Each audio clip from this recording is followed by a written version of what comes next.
2 more games to go, and for that, we go to Gimme the Headlines, presented by Hyundai. Can you do the sound?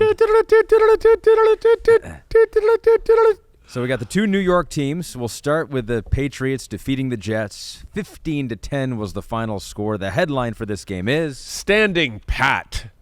They're standing pat by getting their ass whooped by the Patriots as usual, and they're standing pat by Zach Wilson because they got no other choice. Yeah, same old. So they're standing pat because old Pat the Patriot came to town and whooped the shit out of the Jets for the 100th year in a row. I don't know about whooped, but they definitely got the win again. I know. And it was a 5-point game, and at points it didn't feel that close. I would agree with that.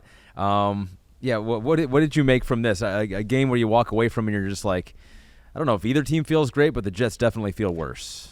I mean, what's to look at right now and feel good about with the Jets offense? Got excited about a run game week 1. We haven't seen that since then. Pass protection's been crappy in all 3 games, right? There doesn't seem like there's a ton of creativity on that side of the ball. Zach Wilson, I'll go back to last week and what he did against the Cowboys with the 3 interceptions late in the game. That to me was like one of the first times where I've got, I don't know, maybe he just doesn't get it. He just doesn't get it. He just doesn't get how to play the game and what the NFL is all about. You got me questioning everything right now with the Jets, right? But also my realistic part of my brain goes, how do we expect much from Zach Wilson? I mean, you watched the game today. I watched the game. I saw a ton of replays. Nobody's ever open. I don't give a shit who it is back there. He has no time to throw the football, so I got to give him a little bit there. But yeah, there's just nothing to look at with the Jets offense right now and go, they're close, or, ooh, I see a silver lining. I don't know what it is. And then, of course, they got to adjust to life with Zach Wilson and how they want to play that way. Yeah. And then the defense has been good, but not as dominant as we'd like it to be for this situation. Certainly not last week against the Cowboys.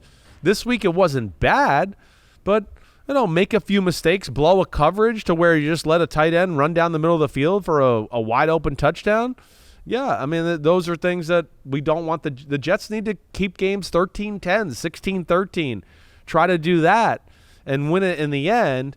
And even with that, I don't know if they're capable right now because I don't know if their offense is capable of consistently moving the ball down in big moments in the fourth quarter. Andrew Hazard, 989. When will the Jets bench Zach Wilson? I was ride or die until today, a lot because of Chris. But they need a quarterback that can do the bare minimum. Everybody always says that. I know, yeah. I get that a lot. I actually had a guy at dinner on Friday night. I went to dinner with my wife, and the guy came up, and he's like, I guess we have you to blame for Zach Wilson. And I was like, damn, well, if that's true, then they're not paying me enough. I need more because I'm part Jets GM. Shit, you got to give me that. Yeah. Hey, listen, I love Zach Wilson's talent. But as we know, talent has to go with playing on the field too. And, right now he's not playing well, but I don't know how you expect anybody to play well with that shitstorm there. I mean, really. If we go back and we all sat down and watched, we'd go, really, where do you want him to throw? There's no protection. He can't see anybody. He's got people grabbing at him and hitting his arm every time he's dropping back to throw. Not that the Patriots looked any better, but at least the Patriots weren't self-inflicting. They put together some drives. They have some balance. And, of course, came up with one play to score a touchdown and get in the end zone that way. Yeah, Pharaoh Brown, his first target of the season, goes for a 58-yard touchdown from Mac Jones. So they have that one big explosive play. As a Seattle, they exposed the Seattle scheme, right? So what they did is the tight end and the receiver both ran 5-yard out routes. It's cover 3, right? So now Sauce Gardner's on the outside. He has to see anything vertical. He has to take the third. So he saw his guy run an out route. He kind of jumped on it. He probably saw the inside guy going on the out route a little bit too. He took an out route and then went up.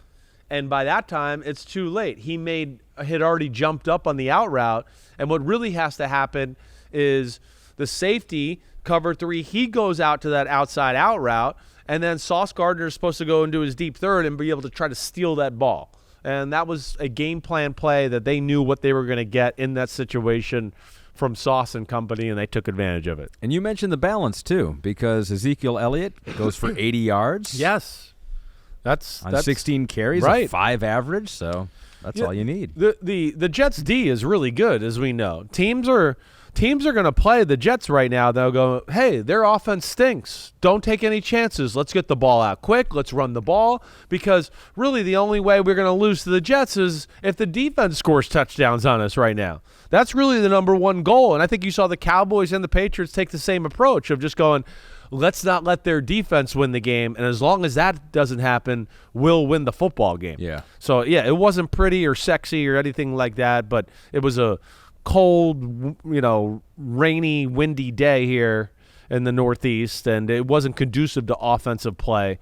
And the Patriots, are pretty good in those elements. Giants were out west on Thursday, taking on the 49ers. 49ers won that one 30-12. We will give the headline for that one, talk about that one briefly. Your headline for the 49ers win over your G-men. Brock belittled, Mac be quick, Debo jumps over the candlestick. Ha-ha! Booyah! That might be my favorite one ever. I don't know that it all makes sense, but it's a long headline. That's true. Matt Casey saying it's maybe a headline and a sub-headline all in one. You came up with it, so let's be transparent. It was a team effort. No, that was you this one. That was Brock a good one. belittled. He belittled the Giants. He belittled my Giants. Yep. How are you? It made them little Giants. Mac, be quick. McCaffrey. Right? He was quick. He was very quick. And Debo jumped over to Candlestick Park, who they used to play there. Oh, yeah, he was jumping over everything. And he was jumping over end zone lines, giant players, everything. Yeah. What'd you make of this one? The 49ers are awesome. I mean, like we were kind of saying with the Cowboys after 2 weeks, right? Like the 49ers after 3 weeks are the best team in the league. We'll see if that continues, but I think I'm amazed by the old schoolness of Shanahan, the running game, just wearing McCaffrey out. That would be my one thing. I'd go, man, just be careful, don't run him too much, right? Let's keep the big picture in mind here. But Brock Purdy looked really good. The creative ways they get the ball to Debo Samuel. I really didn't think the game plan by the Giants was wrong, right?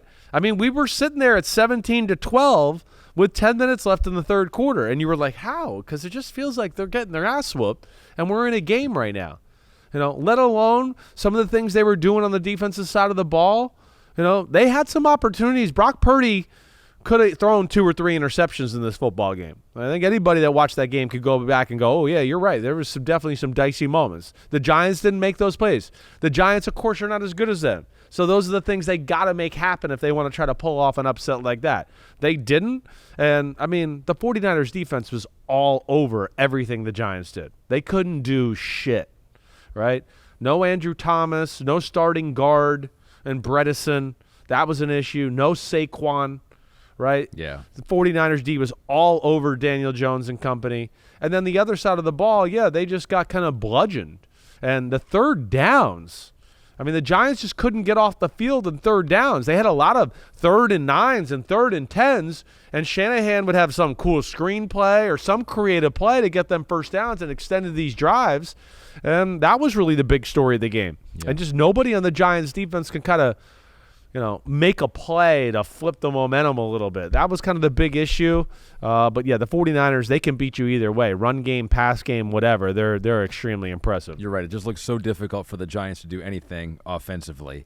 29 yards rushing total and just over 130 through the air. So, yeah, it was difficult. Exactly right. Dominated the line of scrimmage. People not open really downfield.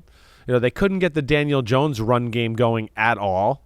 That was an issue, and the 49ers just are so well rounded across the board. It's pretty impressive. But what's funny is Shanahan, McDaniel, Dolphins, 49ers, they look like the 2 best teams in each conference right now. It'd be funny if they ended up showing up at the Super Bowl. Right. That would be awesome. Those 2 teams, as talented as they are, little budding friendship rivalry right there, trying to win their first Super Bowls. Man. Oh my gosh, that'll get personal in a hurry. Frenemies now. Yeah, seriously. Beast Neymar1 says Cowboys demolished the Giants, who beat the Cardinals, who beat the Cowboys. The NFL is back. That's right. Don't again, it ain't college football, so don't try to make sense of all this all the time. It's a matchup league. the NFL, like we always talk about, right? The worst team in football is not that much worse than the best team in football. That's how close the NFL is. And, yeah, we've seen the Cardinals. The Cardinals could have beat Washington in week 1, certainly could have beat the Giants.